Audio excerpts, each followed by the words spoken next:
Hey guys, welcome back to Channel Claire. So I came across this article, right?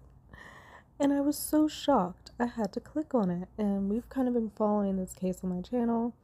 Well, I have one other video, but this woman, Sherri Papini, is now she is admitting to the world that she is a fraud and that she made this whole kidnapping up. Okay, this happened back in 2016.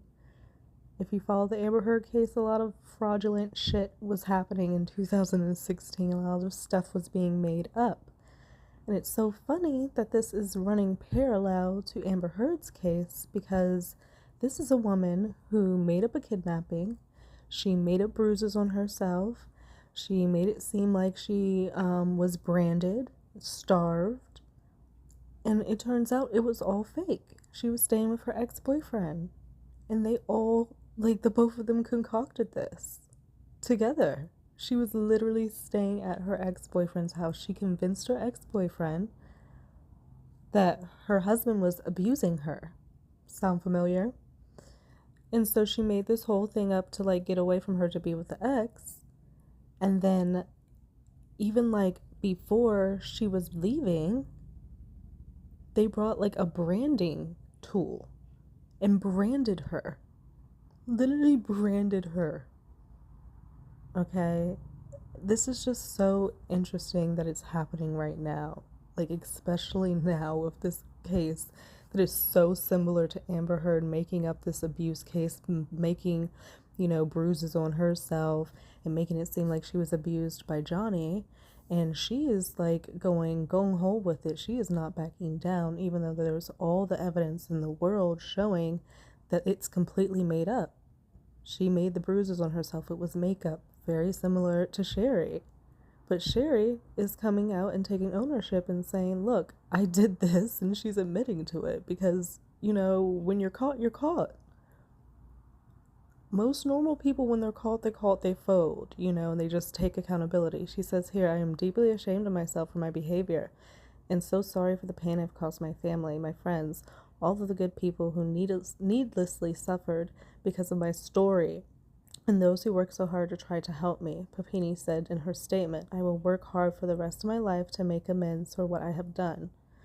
So at least she is here admitting she did this. She made this up. And she hurt all these people while doing it. But we have another woman who is literally in the same type of case right now. This cannot be good for Amber. This really, really, really cannot be good for Amber. In the same situation, and she is doing the complete opposite. What Sherri did was very, very, very bad. There's no excusing this. If you wanted to be with your ex, get a divorce. Your little kids were worried, your husband was worried, you had a whole search team out there wasting people's time and shit. It's horrible. But she, was presented with the evidence. It took her a while, but eventually if your back is up against the wall and all the evidence is looking you in the face, the human thing to fucking do at that point is just fucking fold. But that's a normal human being, for what normal is. What is normal? But on Amber Heard's case, I feel like she's so mentally unwell that she just doesn't care. She's just gonna go all the way to the end and make herself look like an ass. So I just felt like I had to share this because I was like, this is crazy that these two cases are happening at the same time, and they're very, very similar with the false made up stories and abuse claims and shit like that. And one of them decided to take accountability for their fuck up and the other one is just not. So let me know what you guys think about this.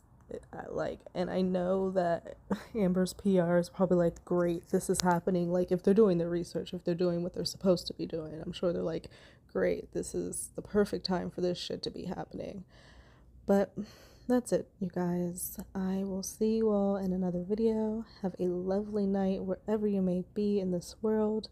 If it's night, if it's morning, daytime, afternoon, what have you. Have a good day. I'll see you guys a little bit later. Bye-bye.